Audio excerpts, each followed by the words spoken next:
안녕하십니까? 지식과 지혜의 숲을 거니는 시간, 오늘 우리는 서양 문화사의 거대한 전환점에 서 있는 한 인물의 삶 속으로 깊이 들어가 보려 합니다. 그의 이름은 아우구스티누스. 단순히 한 시대의 신학자를 넘어 고대 로마의 찬란함이 저물고 기독교 중심의 중세 유럽이 동트던 그 거대한 역사의 다리가 되어준 인물입니다. 본격적인 여정을 시작하기에 앞서 잠시 여러분께 부탁의 말씀을 드립니다. 오늘 우리가 함께 나눌 이 이야기가 여러분의 마음에 작은 울림을 준다면 좋아요와 구독으로 저희의 여정에 동행해 주십시오. 여러분의 관심과 나눔은 이와 같은 지혜의 빛을 더 많은 이들에게 전하는 소중한 동력이 됩니다. 이 영상을 통해 여러분의 삶에 하나님의 크신 은총과 평화가 함께하기를 기도합니다. 자, 이제 아우구스티누스의 세계로 들어가 보겠습니다. 그는 수사학 교수이자 당대 최고의 지성을 갖춘 학자였습니다. 하지만 그의 삶은 지식의 탑에 안주하지 않았습니다. 그는 평생에 걸쳐 격렬한 영적 문제들과 씨름했으며 그 치열한 고뇌의 끝에서 가톨릭 교회의 주교이자 서방 교회의 4대 교부 중 한 명으로 우뚝 서게 됩니다. 하지만 우리가 오늘 그의 이야기에 귀 기울여야 하는 이유는 그가 단지 위대한 성인이기 때문만은 아닙니다. 그의 이야기는 너무나도 인간적이고 우리의 마음을 깊이 움직이는 힘을 가지고 있습니다. 그는 스스로가 놀라울 정도의 죄인이라고 고백하며 삶을 시작했습니다. 끝없는 지적 탐구와 영적 방황의 시간을 거친 후에야 그는 마침내 극적인 회심을 경험하게 됩니다. 그의 삶 전체, 특히 기독교로 회심하기까지의 그 모든 과정이 담긴 책이 바로 서양 고전 중 가장 중요한 문헌으로 꼽히는 고백록입니다.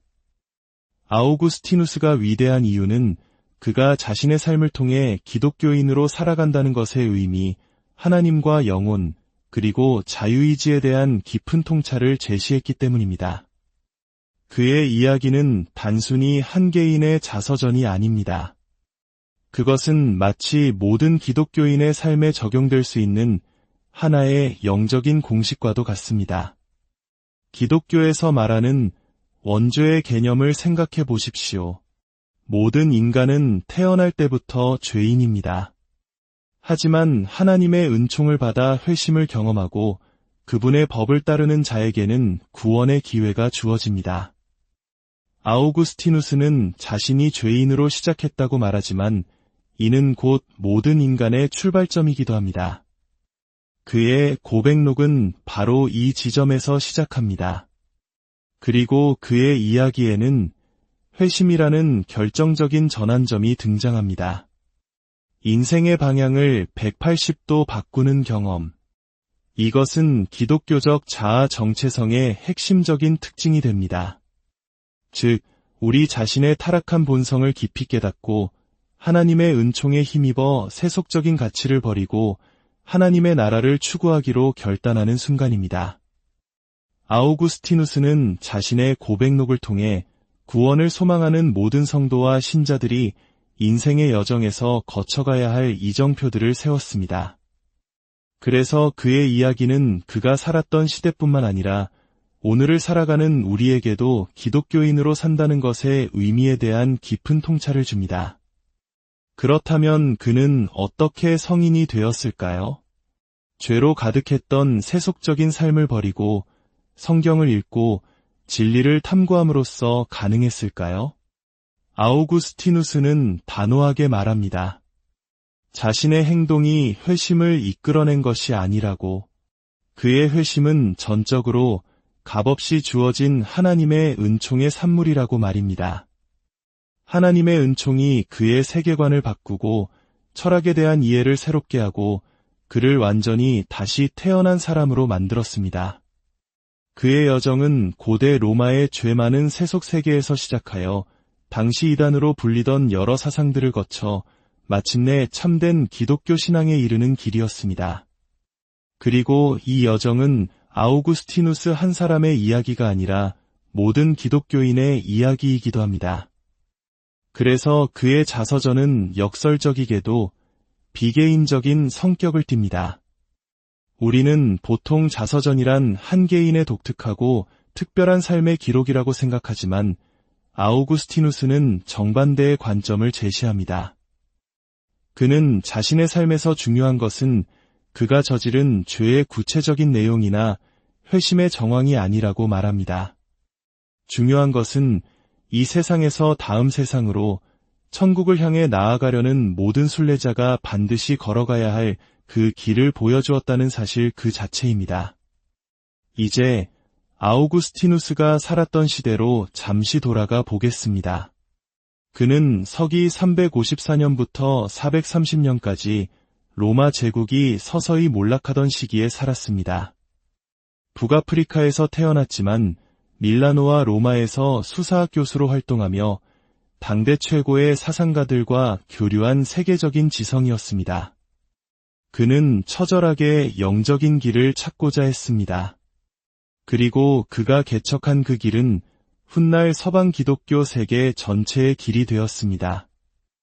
그의 지적 여정은 두 가지 극단적인 사상 사이에서 길을 찾는 과정이었습니다.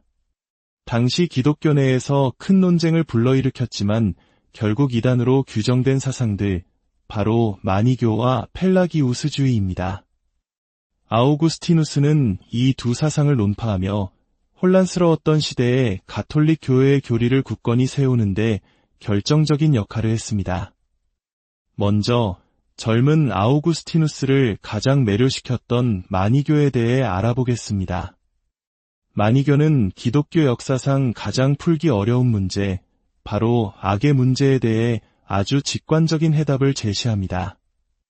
우리 주변을 둘러보면 선한 사람에게 나쁜 일이 생기고 악한 사람이 오히려 잘 되는 경우를 종종 봅니다.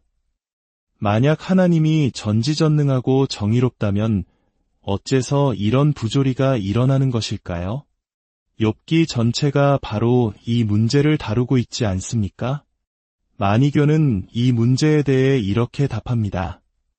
세상에는 한 분의 신이 아니라 두 명의 신, 즉 선한 신과 악한 신이 존재하며 인류의 역사는 이 두 신의 끊임없는 전쟁터라는 것입니다. 이 관점에 따르면 선한 사람에게 닥친 불행은 악한 신의 소행으로 쉽게 설명됩니다. 마치 사탄이 타락한 천사의 지위를 넘어 하나님과 거의 동등한 신의 자리에 올랐다고 상상하면 이해하기 쉽습니다. 이 이론은 악의 문제를 명쾌하게 해결하는 것처럼 보입니다. 하지만 여기에는 치명적인 약점이 있었습니다. 첫째, 이는 유일신 사상이 아닌 다신론입니다.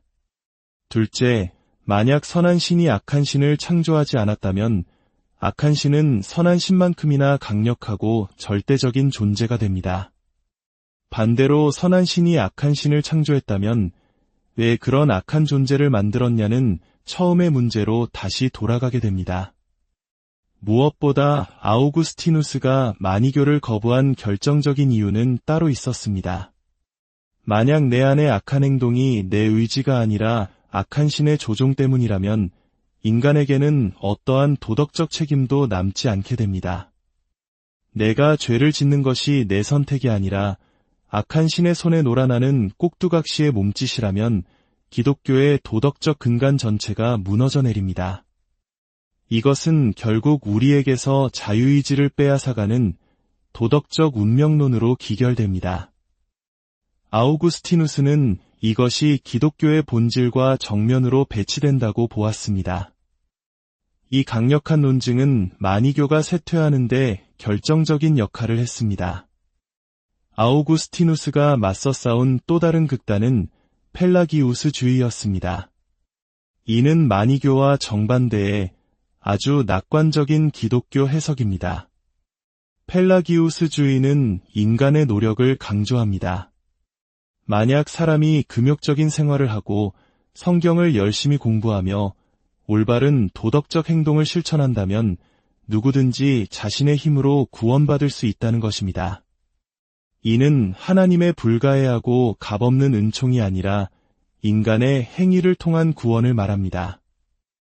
이 사상은 사람들에게 스스로의 노력으로 성인이 될 수 있다는 희망을 주었기에 매우 매력적이었습니다. 하지만 아우구스티누스는 이 또한 기독교의 진리에서 벗어났다고 보았습니다. 이는 인간의 교만을 부추기는 완전주의이며 모든 인간은 죄인으로 태어난다는 원죄의 현실을 무시하는 처사라고 비판했습니다. 인간의 노력만으로는 결코 구원에 이를 수 없으며 오직 하나님의 은총만이 우리를 구원할 수 있다는 것이 그의 확고한 신념이었습니다. 이처럼 아우구스티누스는 마니교의 도덕적 운명론과 펠라기우스주의의 도덕적 완전주의라는 양극단을 모두 비판하며 은총을 통한 신앙이라는 기독교 정통 교리의 길을 열었습니다. 이제 그의 위대한 저서 고백록의 중심으로 더 깊이 들어가 보겠습니다. 고백록의 핵심 주제는 말에서 말씀으로 나아가는 여정입니다. 아우구스티누스는 어린 시절 어머니의 무릎에서 처음 말을 배우던 순간부터 수사 교수가 되어 화려한 말의 기술을 가르치기까지 그의 인생은 늘 말과 함께였습니다. 하지만 이 모든 세속적인 말들은 대문자 W로 시작하는 단 하나의 말씀, 즉 요한복음이 말하는 태초의 말씀을 향한 악이 걸음마에 불과했습니다. 그의 책은 한 인간이 어떻게 수많은 작은 말들을 축적하여 마침내 위대한 말씀을 읽고, 듣고, 이해하게 되는지를 보여주는 장엄한 기록입니다. 그의 인생의 목적 자체가 바로 그것이었습니다. 이러한 관점에서 고백록의 독특한 구조를 이해할 수 있습니다.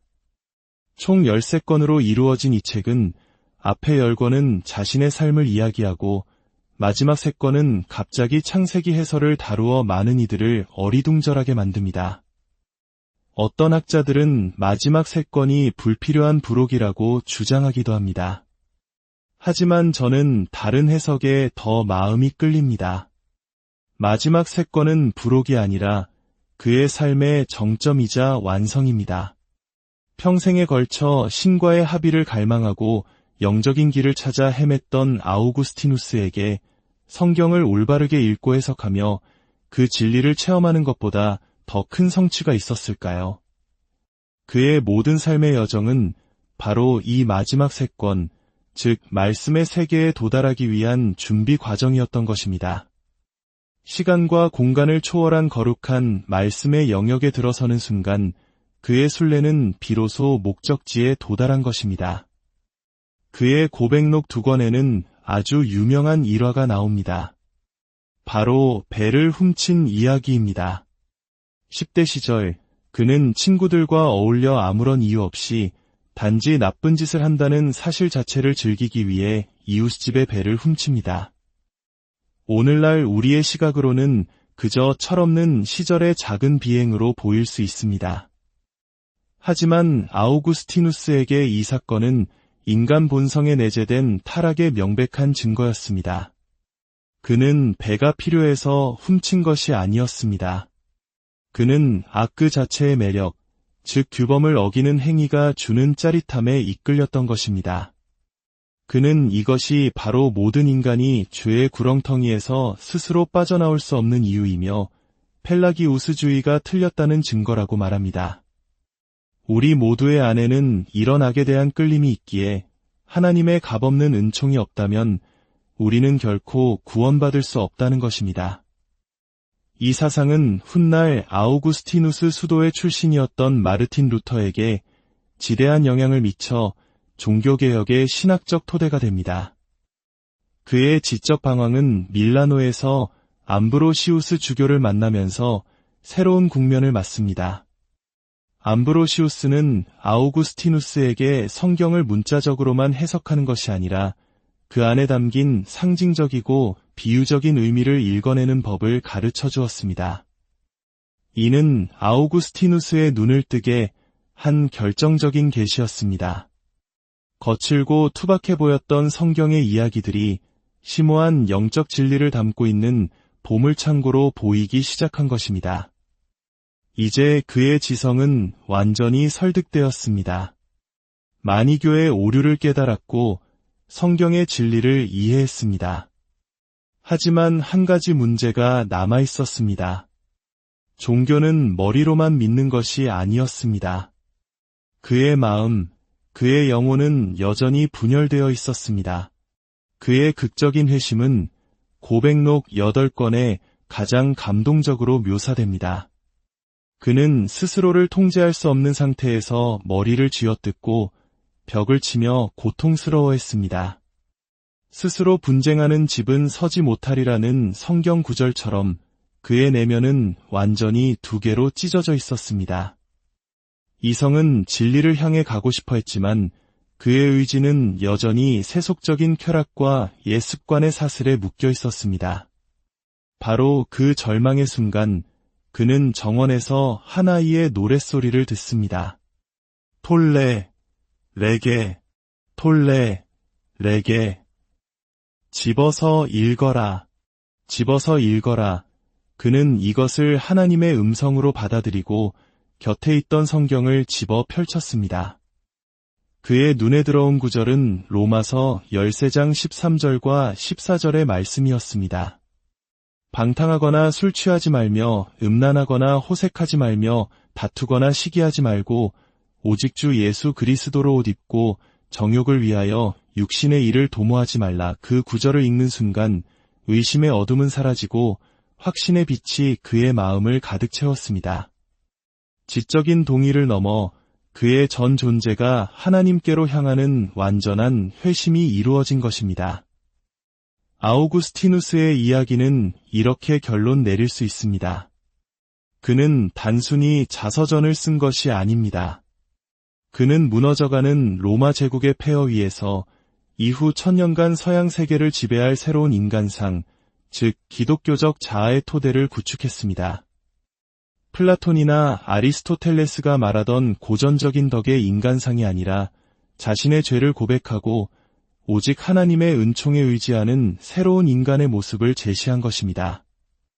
그의 삶은 서양 문명사 전체에 지울 수 없는 흔적을 남겼습니다. 그러나 그의 이야기가 오늘날 우리에게도 여전히 깊은 울림을 주는 이유는 그것이 모든 인간 영혼의 보편적인 여정을 담고 있기 때문입니다. 안식을 찾지 못해 방황하는 우리 모두의 이야기입니다. 고백록의 첫 문장은 이렇게 시작합니다. 주님, 당신은 우리를 당신을 향하도록 창조하셨기에 우리 마음은 당신 안에서 시기까지는 안식을 누리지 못하나이다. 아우구스티누스의 치열했던 여정이 오늘을 살아가는 우리 각자의 삶 속에서 진정한 안식을 찾아가는 길에 작은 등불이 되기를 소망합니다. 여러분의 삶에 하나님의 평화와 축복이 늘 함께 안녕하십니까? 지식과 지혜의 숲을 거니는 시간, 오늘 우리는 서양 문화사의 거대한 전환점에 서 있는 한 인물의 삶 속으로 깊이 들어가 보려 합니다. 그의 이름은 아우구스티누스.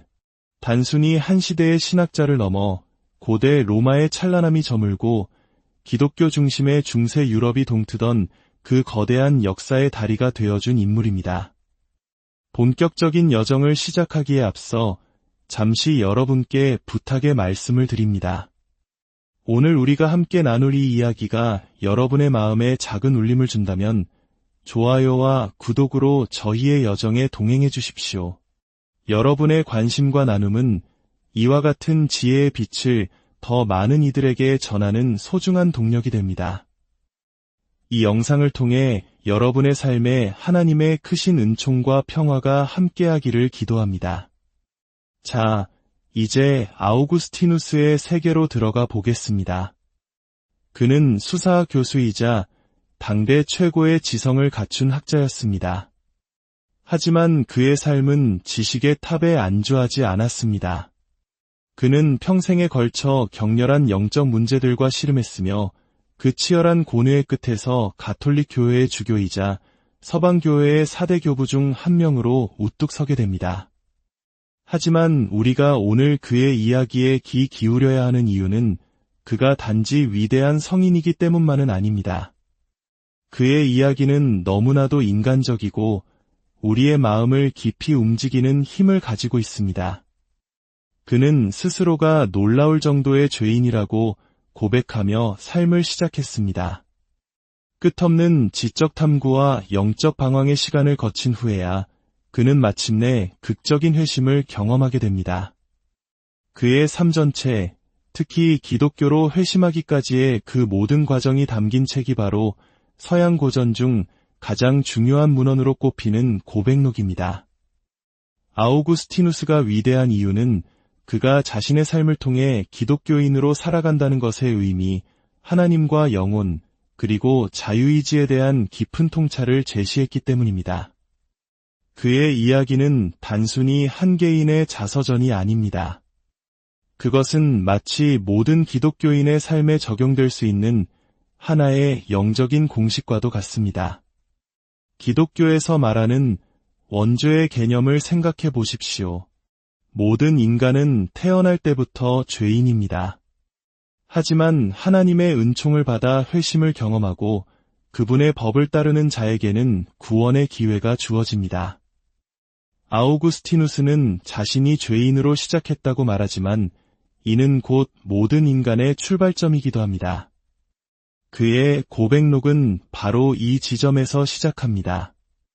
그리고 그의 이야기에는 회심이라는 결정적인 전환점이 등장합니다. 인생의 방향을 180도 바꾸는 경험. 이것은 기독교적 자아 정체성의 핵심적인 특징이 됩니다. 즉, 우리 자신의 타락한 본성을 깊이 깨닫고 하나님의 은총에 힘입어 세속적인 가치를 버리고 하나님의 나라를 추구하기로 결단하는 순간입니다. 아우구스티누스는 자신의 고백록을 통해 구원을 소망하는 모든 성도와 신자들이 인생의 여정에서 거쳐가야 할 이정표들을 세웠습니다. 그래서 그의 이야기는 그가 살았던 시대뿐만 아니라 오늘을 살아가는 우리에게도 기독교인으로 산다는 것의 의미에 대한 깊은 통찰을 줍니다. 그렇다면 그는 어떻게 성인이 되었을까요? 죄로 가득했던 세속적인 삶을 버리고 성경을 읽고 진리를 탐구함으로써 가능했을까요? 아우구스티누스는 단호하게 말합니다. 자신의 행동이 회심을 이끌어낸 것이 아니라고. 그의 회심은 전적으로 값없이 주어진 하나님의 은총의 산물이라고 말입니다. 하나님의 은총이 그의 세계관을 바꾸고 철학에 대한 이해를 새롭게 하고 그를 완전히 다시 태어난 사람으로 만들었습니다. 그의 여정은 고대 로마의 죄 많은 세속 세계에서 시작하여 당시 이단으로 불리던 여러 사상들을 거쳐 마침내 참된 기독교 신앙에 이르는 길이었습니다. 그리고 이 여정은 아우구스티누스 한 사람의 이야기가 아니라 모든 기독교인의 이야기이기도 합니다. 그래서 그의 자서전은 역설적이게도 비개인적인 성격을 띱니다. 우리는 보통 자서전이란 한 개인의 독특하고 특별한 삶의 기록이라고 생각하지만 아우구스티누스는 정반대의 관점을 제시합니다.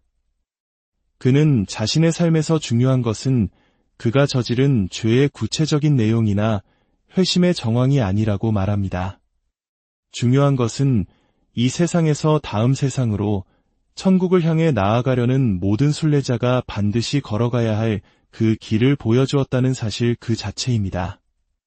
이제 아우구스티누스가 살았던 시대로 잠시 돌아가 보겠습니다. 그는 서기 354년부터 430년까지 로마 제국이 서서히 몰락하던 시기에 살았습니다. 북아프리카에서 태어났지만 밀라노와 로마에서 수사학 교수로 활동하며 당대 최고의 사상가들과 교류한 세계적인 지성이었습니다. 그는 처절하게 영적인 길을 찾고자 했습니다. 그리고 그가 개척한 그 길은 훗날 서방 기독교 세계 전체의 길이 되었습니다. 그의 지적 여정은 두 가지 극단적인 사상 사이에서 길을 찾는 과정이었습니다. 당시 기독교 내에서 큰 논쟁을 불러일으켰지만 결국 이단으로 규정된 사상들, 바로 마니교와 펠라기우스주의입니다. 아우구스티누스는 이 두 사상을 논파하며 혼란스러웠던 시대에 가톨릭 교회의 교리를 굳건히 세우는데 결정적인 역할을 했습니다. 먼저 젊은 아우구스티누스를 가장 매료시켰던 마니교에 대해 알아보겠습니다. 마니교는 기독교 역사상 가장 풀기 어려운 문제, 바로 악의 문제에 대해 아주 직관적인 해답을 제시합니다. 우리 주변을 둘러보면 선한 사람에게 나쁜 일이 생기고 악한 사람이 오히려 잘 되는 경우를 종종 봅니다. 만약 하나님이 전지전능하고 정의롭다면 어째서 이런 부조리가 일어나는 것일까요? 욥기 전체가 바로 이 문제를 다루고 있지 않습니까? 마니교는 이 문제에 대해 이렇게 답합니다. 세상에는 한 분의 신이 아니라 두 명의 신, 즉 선한 신과 악한 신이 존재하며 인류의 역사는 이 두 신의 끊임없는 전쟁터라는 것입니다. 이 관점에 따르면 선한 사람에게 닥친 불행은 악한 신의 소행으로 쉽게 설명됩니다. 마치 사탄이 타락한 천사의 지위를 넘어 하나님과 거의 동등한 신의 자리에 올랐다고 상상하면 이해하기 쉽습니다. 이 이론은 악의 문제를 명쾌하게 해결하는 것처럼 보입니다. 하지만 여기에는 치명적인 약점이 있었습니다. 첫째, 이는 유일신 사상이 아닌 다신론입니다. 둘째, 만약 선한 신이 악한 신을 창조하지 않았다면 악한 신은 선한 신만큼이나 강력하고 절대적인 존재가 됩니다. 반대로 선한 신이 악한 신을 창조했다면 왜 그런 악한 존재를 만들었냐는 처음의 문제로 다시 돌아가게 됩니다. 무엇보다 아우구스티누스가 마니교를 거부한 결정적인 이유는 따로 있었습니다. 만약 내 안의 악한 행동이 내 의지가 아니라 악한 신의 조종 때문이라면 인간에게는 어떠한 도덕적 책임도 남지 않게 됩니다.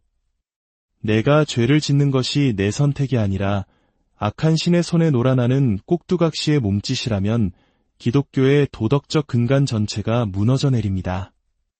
이것은 결국 우리에게서 자유의지를 빼앗아가는 도덕적 운명론으로 기결됩니다. 아우구스티누스는 이것이 기독교의 본질과 정면으로 배치된다고 보았습니다. 이 강력한 논증은 마니교가 쇠퇴하는 데 결정적인 역할을 했습니다. 아우구스티누스가 맞서 싸운 또 다른 극단은 펠라기우스주의였습니다. 이는 마니교와 정반대의 아주 낙관적인 기독교 해석입니다. 펠라기우스주의는 인간의 노력을 강조합니다. 만약 사람이 금욕적인 생활을 하고 성경을 열심히 공부하며 올바른 도덕적 행동을 실천한다면 누구든지 자신의 힘으로 구원받을 수 있다는 것입니다. 이는 하나님의 불가해하고 값없는 은총이 아니라 인간의 행위를 통한 구원을 말합니다.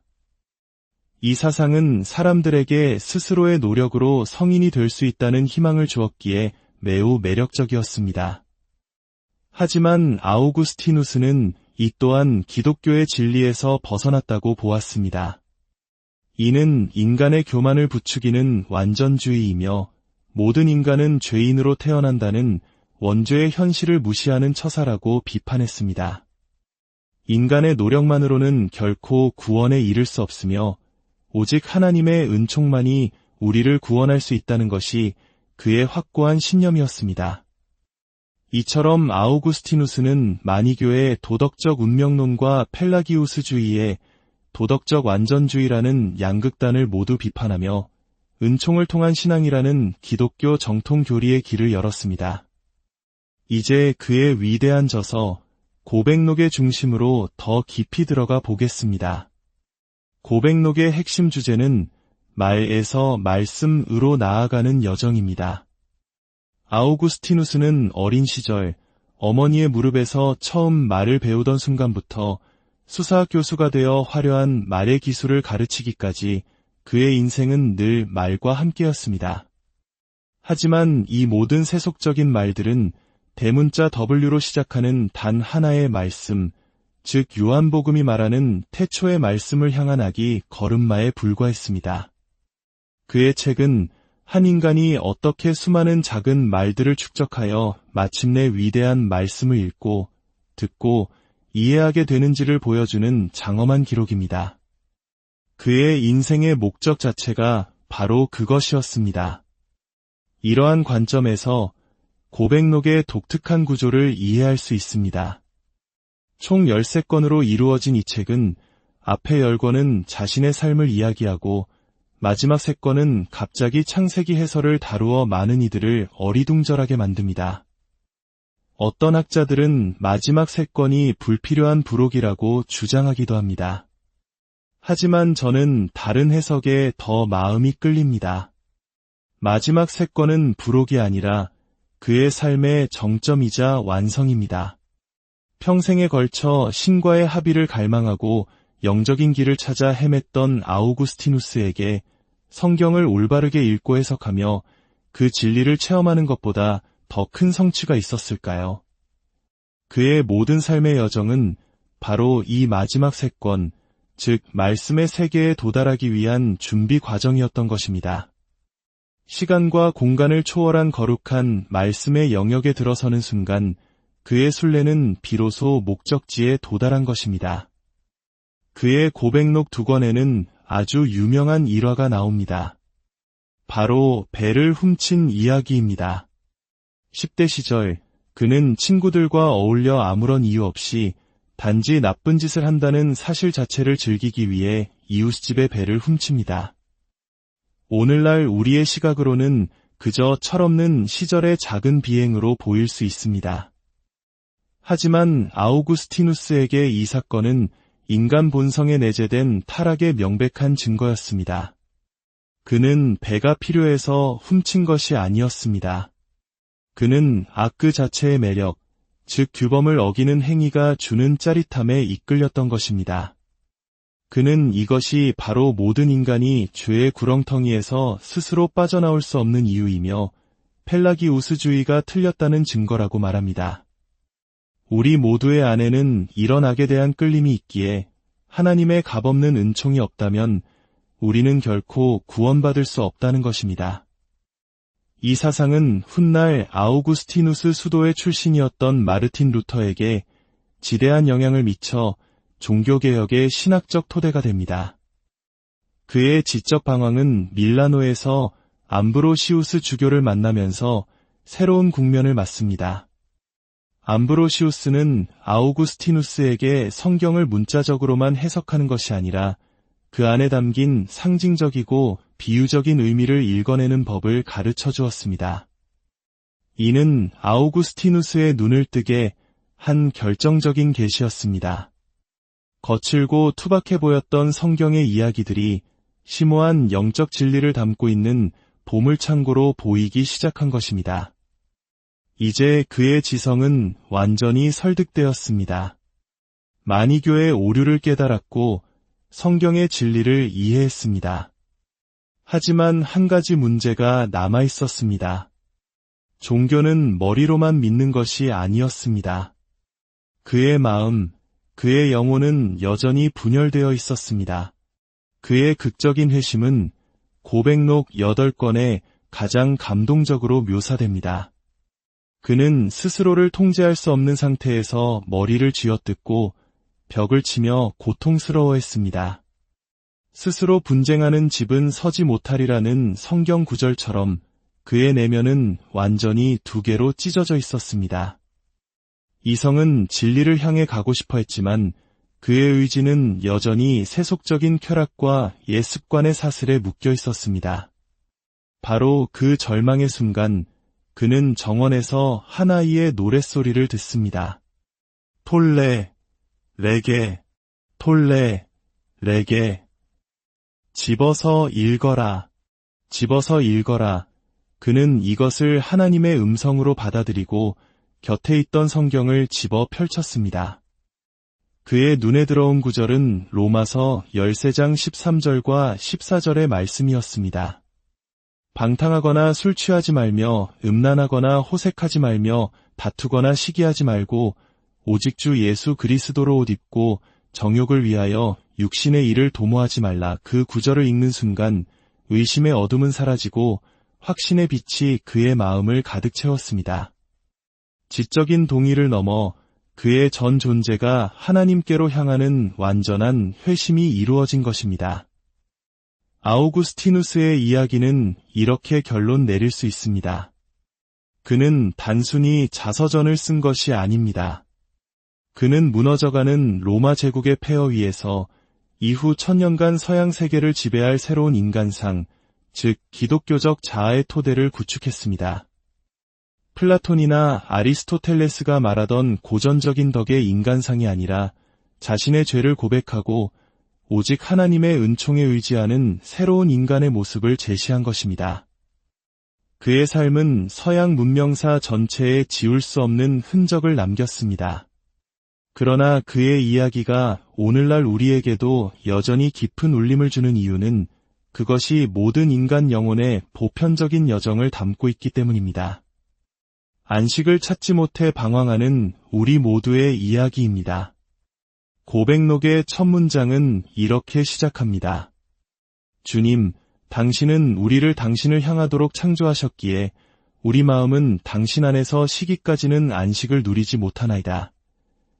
아우구스티누스의 치열했던 여정이 오늘을 살아가는 우리 각자의 삶 속에서 진정한 안식을 찾아가는 길에 작은 등불이 되기를 소망합니다. 여러분의 삶에 하나님의 평화와 축복이 늘 함께 안녕하십니까? 지식과 지혜의 숲을 거니는 시간, 오늘 우리는 서양 문화사의 거대한 전환점에 서 있는 한 인물의 삶 속으로 깊이 들어가 보려 합니다. 그의 이름은 아우구스티누스. 단순히 한 시대의 신학자를 넘어 고대 로마의 찬란함이 저물고 기독교 중심의 중세 유럽이 동트던 그 거대한 역사의 다리가 되어준 인물입니다. 본격적인 여정을 시작하기에 앞서 잠시 여러분께 부탁의 말씀을 드립니다. 오늘 우리가 함께 나눌 이 이야기가 여러분의 마음에 작은 울림을 준다면 좋아요와 구독으로 저희의 여정에 동행해 주십시오. 여러분의 관심과 나눔은 이와 같은 지혜의 빛을 더 많은 이들에게 전하는 소중한 동력이 됩니다. 이 영상을 통해 여러분의 삶에 하나님의 크신 은총과 평화가 함께하기를 기도합니다. 자, 이제 아우구스티누스의 세계로 들어가 보겠습니다. 그는 수사학 교수이자 당대 최고의 지성을 갖춘 학자였습니다. 하지만 그의 삶은 지식의 탑에 안주하지 않았습니다. 그는 평생에 걸쳐 격렬한 영적 문제들과 씨름했으며 그 치열한 고뇌의 끝에서 가톨릭 교회의 주교이자 서방 교회의 4대 교부 중 한 명으로 우뚝 서게 됩니다. 하지만 우리가 오늘 그의 이야기에 귀 기울여야 하는 이유는 그가 단지 위대한 성인이기 때문만은 아닙니다. 그의 이야기는 너무나도 인간적이고 우리의 마음을 깊이 움직이는 힘을 가지고 있습니다. 그는 스스로가 놀라울 정도의 죄인이라고 고백하며 삶을 시작했습니다. 끝없는 지적 탐구와 영적 방황의 시간을 거친 후에야 그는 마침내 극적인 회심을 경험하게 됩니다. 그의 삶 전체, 특히 기독교로 회심하기까지의 그 모든 과정이 담긴 책이 바로 서양 고전 중 가장 중요한 문헌으로 꼽히는 고백록입니다. 아우구스티누스가 위대한 이유는 그가 자신의 삶을 통해 기독교인으로 살아간다는 것의 의미, 하나님과 영혼, 그리고 자유의지에 대한 깊은 통찰을 제시했기 때문입니다. 그의 이야기는 단순히 한 개인의 자서전이 아닙니다. 그것은 마치 모든 기독교인의 삶에 적용될 수 있는 하나의 영적인 공식과도 같습니다. 기독교에서 말하는 원죄의 개념을 생각해 보십시오. 모든 인간은 태어날 때부터 죄인입니다. 하지만 하나님의 은총을 받아 회심을 경험하고 그분의 법을 따르는 자에게는 구원의 기회가 주어집니다. 아우구스티누스는 자신이 죄인으로 시작했다고 말하지만 이는 곧 모든 인간의 출발점이기도 합니다. 그의 고백록은 바로 이 지점에서 시작합니다. 그리고 그의 이야기에는 회심이라는 결정적인 전환점이 등장합니다. 인생의 방향을 180도 바꾸는 경험. 이것은 기독교적 자아 정체성의 핵심적인 특징이 됩니다. 즉, 우리 자신의 타락한 본성을 깊이 깨닫고 하나님의 은총에 힘입어 세속적인 가치를 버리고 하나님의 나라를 추구하기로 결단하는 순간입니다. 아우구스티누스는 자신의 고백록을 통해 구원을 소망하는 모든 성도와 신자들이 인생의 여정에서 거쳐가야 할 이정표들을 세웠습니다. 그래서 그의 이야기는 그가 살았던 시대뿐만 아니라 오늘을 살아가는 우리에게도 기독교인으로 산다는 것의 의미에 대한 깊은 통찰을 줍니다. 그렇다면 그는 어떻게 성인이 되었을까요? 죄로 가득했던 세속적인 삶을 버리고 성경을 읽고 진리를 탐구함으로써 가능했을까요? 아우구스티누스는 단호하게 말합니다. 자신의 행동이 회심을 이끌어낸 것이 아니라고. 그의 회심은 전적으로 값없이 주어진 하나님의 은총의 산물이라고 말입니다. 하나님의 은총이 그의 세계관을 바꾸고 철학에 대한 이해를 새롭게 하고 그를 완전히 다시 태어난 사람으로 만들었습니다. 그의 여정은 고대 로마의 죄 많은 세속 세계에서 시작하여 당시 이단으로 불리던 여러 사상들을 거쳐 마침내 참된 기독교 신앙에 이르는 길이었습니다.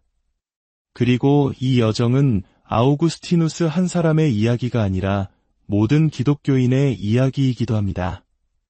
그래서 그의 자서전은 역설적이게도 비개인적인 성격을 띱니다.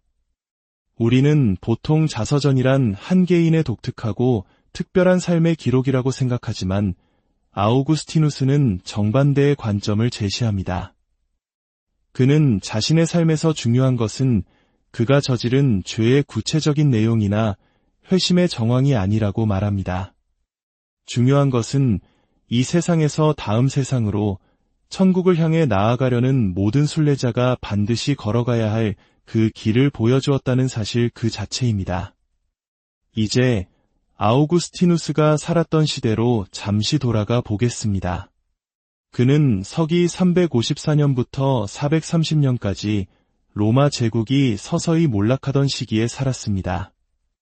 북아프리카에서 태어났지만 밀라노와 로마에서 수사학 교수로 활동하며 당대 최고의 사상가들과 교류한 세계적인 지성이었습니다. 그는 처절하게 영적인 길을 찾고자 했습니다. 그리고 그가 개척한 그 길은 훗날 서방 기독교 세계 전체의 길이 되었습니다. 그의 지적 여정은 두 가지 극단적인 사상 사이에서 길을 찾는 과정이었습니다. 당시 기독교 내에서 큰 논쟁을 불러일으켰지만 결국 이단으로 규정된 사상들, 바로 마니교와 펠라기우스주의입니다. 아우구스티누스는 이 두 사상을 논파하며 혼란스러웠던 시대에 가톨릭 교회의 교리를 굳건히 세우는데 결정적인 역할을 했습니다. 먼저 젊은 아우구스티누스를 가장 매료시켰던 마니교에 대해 알아보겠습니다. 마니교는 기독교 역사상 가장 풀기 어려운 문제, 바로 악의 문제에 대해 아주 직관적인 해답을 제시합니다. 우리 주변을 둘러보면 선한 사람에게 나쁜 일이 생기고 악한 사람이 오히려 잘 되는 경우를 종종 봅니다.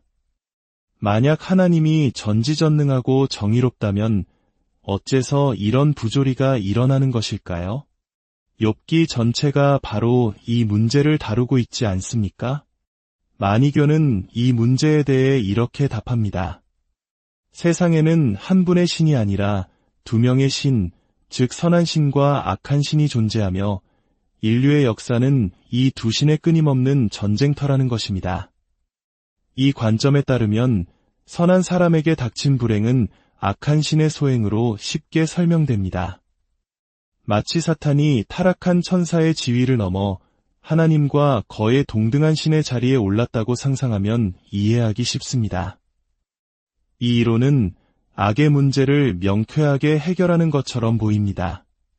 하지만 여기에는 치명적인 약점이 있었습니다. 첫째, 이는 유일신 사상이 아닌 다신론입니다. 둘째, 만약 선한 신이 악한 신을 창조하지 않았다면 악한 신은 선한 신만큼이나 강력하고 절대적인 존재가 됩니다. 반대로 선한 신이 악한 신을 창조했다면 왜 그런 악한 존재를 만들었냐는 처음의 문제로 다시 돌아가게 됩니다. 무엇보다 아우구스티누스가 마니교를 거부한 결정적인 이유는 따로 있었습니다. 만약 내 안의 악한 행동이 내 의지가 아니라 악한 신의 조종 때문이라면 인간에게는 어떠한 도덕적 책임도 남지 않게 됩니다. 내가 죄를 짓는 것이 내 선택이 아니라 악한 신의 손에 놀아나는 꼭두각시의 몸짓이라면 기독교의 도덕적 근간 전체가 무너져 내립니다. 이것은 결국 우리에게서 자유의지를 빼앗아가는 도덕적 운명론으로 기결됩니다. 아우구스티누스는 이것이 기독교의 본질과 정면으로 배치된다고 보았습니다. 이 강력한 논증은 마니교가 쇠퇴하는 데 결정적인 역할을 했습니다. 아우구스티누스가 맞서 싸운 또 다른 극단은 펠라기우스주의였습니다. 이는 마니교와 정반대의 아주 낙관적인 기독교 해석입니다. 펠라기우스주의는 인간의 노력을 강조합니다. 만약 사람이 금욕적인 생활을 하고 성경을 열심히 공부하며 올바른 도덕적 행동을 실천한다면 누구든지 자신의 힘으로 구원받을 수 있다는 것입니다.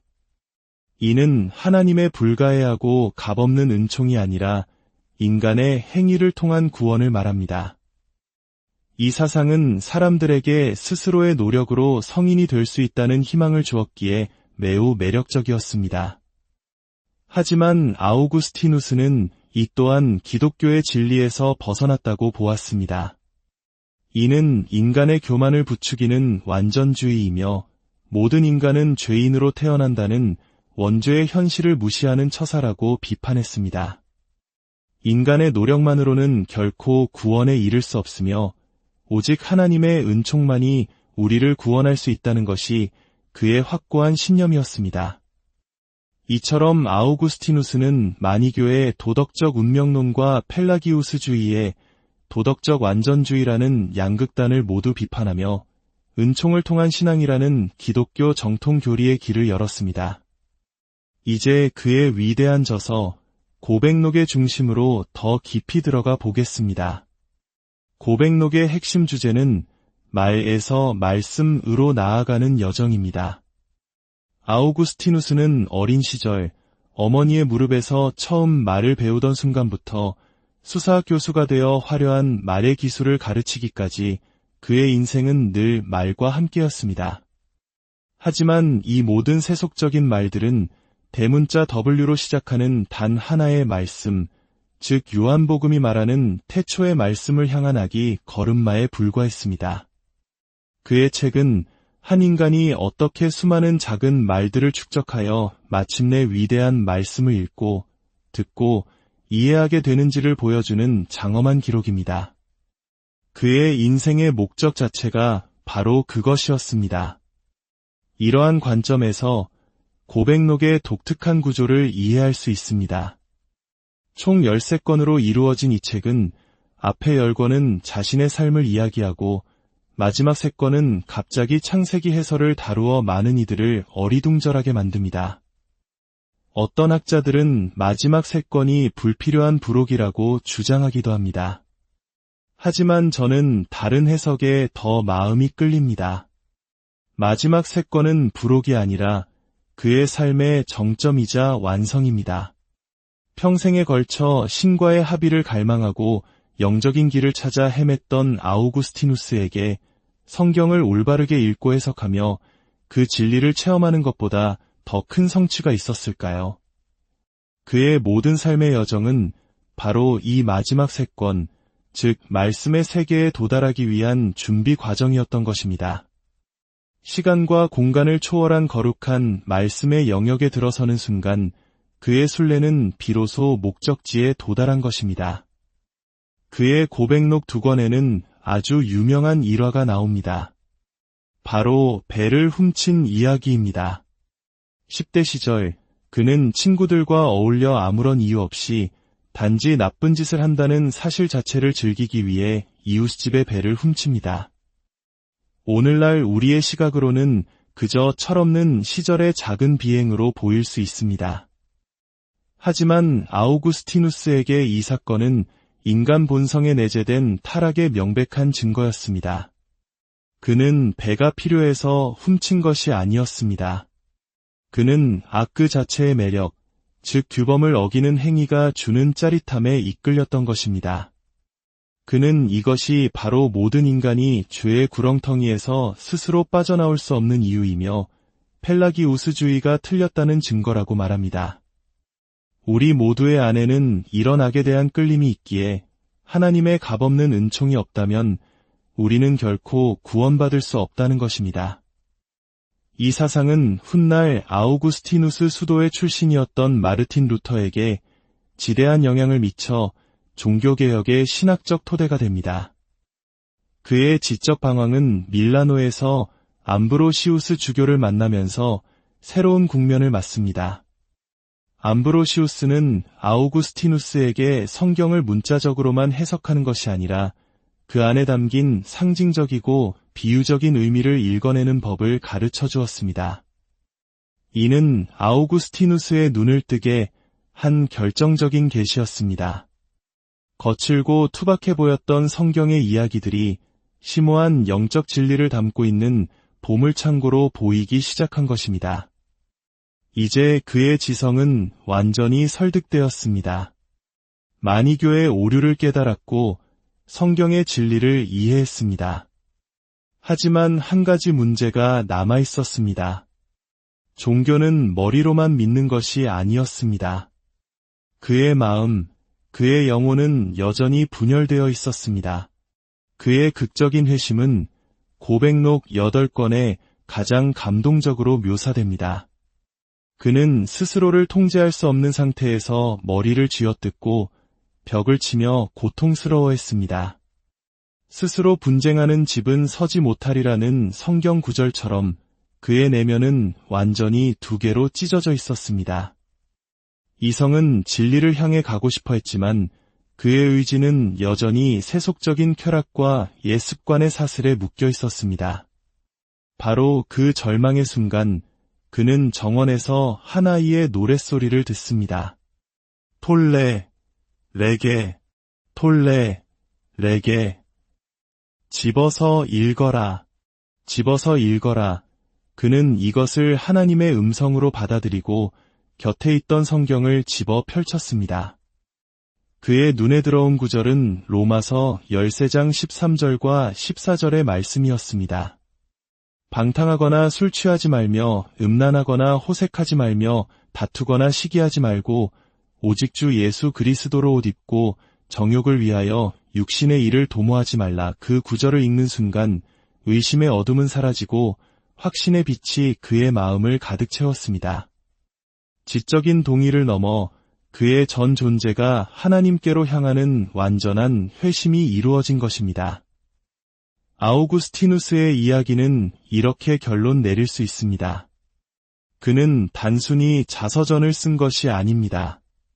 그는 무너져가는 로마 제국의 폐허 위에서 이후 1000년간 서양 세계를 지배할 새로운 인간상, 즉 기독교적 자아의 토대를 구축했습니다. 플라톤이나 아리스토텔레스가 말하던 고전적인 덕의 인간상이 아니라 자신의 죄를 고백하고 오직 하나님의 은총에 의지하는 새로운 인간의 모습을 제시한 것입니다. 그의 삶은 서양 문명사 전체에 지울 수 없는 흔적을 남겼습니다.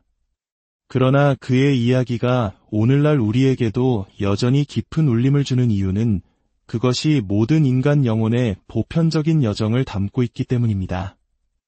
안식을 찾지 못해 방황하는 우리 모두의 이야기입니다. 고백록의 첫 문장은 이렇게 시작합니다.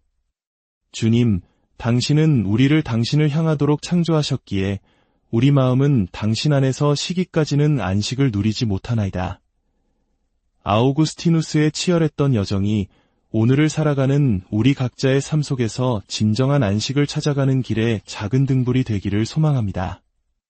여러분의 삶에 하나님의 평화와 축복이 늘 함께 안녕하십니까? 지식과 지혜의 숲을 거니는 시간, 오늘 우리는 서양 문화사의 거대한 전환점에 서 있는 한 인물의 삶 속으로 깊이 들어가 보려 합니다.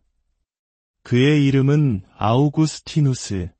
단순히 한 시대의 신학자를 넘어 고대 로마의 찬란함이 저물고 기독교 중심의 중세 유럽이 동트던 그 거대한 역사의 다리가 되어준 인물입니다.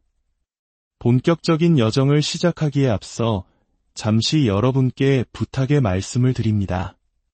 오늘 우리가 함께 나눌 이 이야기가 여러분의 마음에 작은 울림을 준다면 좋아요와 구독으로 저희의 여정에 동행해 주십시오. 여러분의 관심과 나눔은 이와 같은 지혜의 빛을 더 많은 이들에게 전하는 소중한 동력이 됩니다. 이 영상을 통해 여러분의 삶에 하나님의 크신 은총과 평화가 함께하기를 기도합니다. 자, 이제 아우구스티누스의 세계로 들어가 보겠습니다. 그는 수사학 교수이자 당대 최고의 지성을 갖춘 학자였습니다. 하지만 그의 삶은 지식의 탑에 안주하지 않았습니다. 그는 평생에 걸쳐 격렬한 영적 문제들과 씨름했으며 그 치열한 고뇌의 끝에서 가톨릭 교회의 주교이자 서방 교회의 4대 교부 중 한 명으로 우뚝 서게 됩니다. 하지만 우리가 오늘 그의 이야기에 귀 기울여야 하는 이유는 그가 단지 위대한 성인이기 때문만은 아닙니다. 그의 이야기는 너무나도 인간적이고 우리의 마음을 깊이 움직이는 힘을 가지고 있습니다. 그는 스스로가 놀라울 정도의 죄인이라고 고백하며 삶을 시작했습니다. 끝없는 지적 탐구와 영적 방황의 시간을 거친 후에야 그는 마침내 극적인 회심을 경험하게 됩니다. 그의 삶 전체, 특히 기독교로 회심하기까지의 그 모든 과정이 담긴 책이 바로 서양 고전 중 가장 중요한 문헌으로 꼽히는 고백록입니다. 아우구스티누스가 위대한 이유는 그가 자신의 삶을 통해 기독교인으로 살아간다는 것의 의미, 하나님과 영혼, 그리고 자유의지에 대한 깊은 통찰을 제시했기 때문입니다. 그의 이야기는 단순히 한 개인의 자서전이 아닙니다. 그것은 마치 모든 기독교인의 삶에 적용될 수 있는 하나의 영적인 공식과도 같습니다. 기독교에서 말하는 원죄의 개념을 생각해 보십시오. 모든 인간은 태어날 때부터 죄인입니다. 하지만 하나님의 은총을 받아 회심을 경험하고 그분의 법을 따르는 자에게는 구원의 기회가 주어집니다. 아우구스티누스는 자신이 죄인으로 시작했다고 말하지만 이는 곧 모든 인간의 출발점이기도 합니다. 그의 고백록은 바로 이 지점에서 시작합니다. 그리고 그의 이야기에는 회심이라는 결정적인 전환점이 등장합니다. 인생의 방향을 180도 바꾸는 경험. 이것은 기독교적 자아 정체성의 핵심적인 특징이 됩니다. 즉, 우리 자신의 타락한 본성을 깊이 깨닫고 하나님의 은총에 힘입어 세속적인 가치를 버리고 하나님의 나라를 추구하기로 결단하는 순간입니다. 아우구스티누스는 자신의 고백록을 통해 구원을 소망하는 모든 성도와 신자들이 인생의 여정에서 거쳐가야 할 이정표들을 세웠습니다. 그래서 그의 이야기는 그가 살았던 시대뿐만 아니라 오늘을 살아가는 우리에게도 기독교인으로 산다는 것의 의미에 대한 깊은 통찰을 줍니다. 그렇다면 그는 어떻게 성인이 되었을까요? 죄로 가득했던 세속적인 삶을 버리고 성경을 읽고 진리를 탐구함으로써 가능했을까요? 아우구스티누스는 단호하게 말합니다. 자신의 행동이 회심을 이끌어낸 것이 아니라고. 그의 회심은 전적으로 값없이 주어진 하나님의 은총의 산물이라고 말입니다. 하나님의 은총이 그의 세계관을 바꾸고 철학에 대한 이해를 새롭게 하고 그를 완전히 다시 태어난 사람으로 만들었습니다. 그의 여정은 고대 로마의 죄 많은 세속 세계에서 시작하여 당시 이단으로 불리던 여러 사상들을 거쳐 마침내 참된 기독교 신앙에 이르는 길이었습니다. 그리고 이 여정은 아우구스티누스 한 사람의 이야기가 아니라 모든 기독교인의 이야기이기도 합니다. 그래서 그의 자서전은 역설적이게도 비개인적인 성격을 띱니다. 우리는 보통 자서전이란 한 개인의 독특하고 특별한 삶의 기록이라고 생각하지만 아우구스티누스는 정반대의 관점을 제시합니다. 그는 자신의 삶에서 중요한 것은 그가 저지른 죄의 구체적인 내용이나 회심의 정황이 아니라고 말합니다. 중요한 것은 이 세상에서 다음 세상으로 천국을 향해 나아가려는 모든 순례자가 반드시 걸어가야 할 그 길을